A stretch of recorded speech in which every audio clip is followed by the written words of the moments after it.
I'm sharing 5 fascinating things I learned while working as a therapist. This is number 2. We are beings that think, not beings that are thought. Contrary to how it can seem, happy people are not happy because they just don't have negative thoughts. Their secret is knowing that those thoughts are not reality, that they don't have any real power. The simple fact of the matter is this: you cannot stop a negative thought from occurring to you, but whether or not you entertain it is entirely up to you. When I was working as a therapist, if a client was struggling with catastrophic visions of the future, for example, or an inner critic that spun torturous stories about their lack of worth, our sessions would likely involve some work for claiming control over the problematic patterns of thought. And you can do this too. It starts with awareness, the knowledge that we are thinking a thought, that we made it, and it is therefore not being forced upon us by some kind of external monster truth, already depotentiates it. After that, we can play with it, quite literally, to further deny its impact. Human beings are programmed to learn through play. We have been growing this way ever since our very first Spidey suits. And some of the easiest and most effective hacks for mental and physical health utilize this fact. We can use play in order to change our minds, literally. Here are 2 of these tools for you to have some fun with.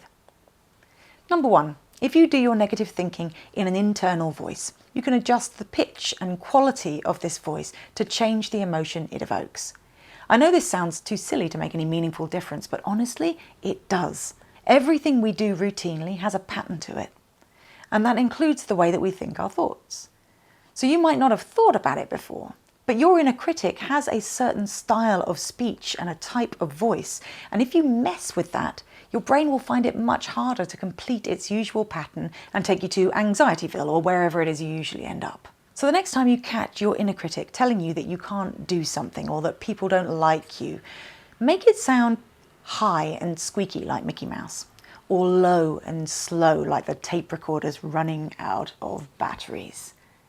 And then listen to it saying exactly the same thing again and check out how it feels. If it doesn't feel any better, then try moving it so you can hear it only on the right-hand side of your head, or on the left, or wherever it is that's different. I'm willing to bet good money that there is at least one way you can imagine those exact words and feel none of the old angst. If you struggle with an inner critic, pause the video now and try this out. Or if you do your negative thinking visually, if you tend to see yourself failing in some way or to picture something scary or off-putting just at the worst moment, try this. Notice your mental image, along with how it makes you feel. And then imagine that you can turn it into an old black and white photograph, so it feels less current, less real. And then ask yourself how that changes the emotion it evokes.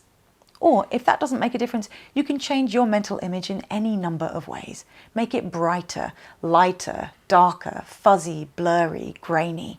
In fact, try all of these things out, taking note of any of them that make even the slightest difference, and then combine them into a kind of mental recipe or the ingredients of a magic spell, which you can use any time you find an image bothering you.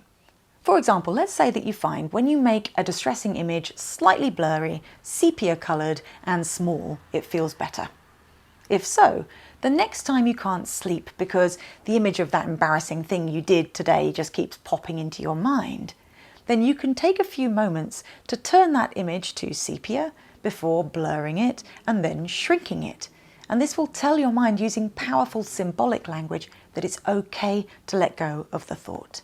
I use this particular tool often, and to really seal the deal, I usually finish by either imagining the image drifting really, really far away or mentally throwing it in the bin. Full disclosure, it does sometimes come back, in which case I repeat the process until it doesn't. Screen grab this step by step so you can give it a try. These things aren't magic tricks. They're just ways of making meaningful suggestions for your unconscious mind to hear. And the best thing about this? The more often you practice letting go or reducing the intensity of unhelpful thoughts, the less they'll occur to you in the future. Stay tuned for the remaining 3 installments of this mini-series. And as always, I really hope this helps. Finally, if you'd like to take an epic journey through a magical world in the name of mental wellness, then you can download Betwixt, available on the iOS App Store and Google Play.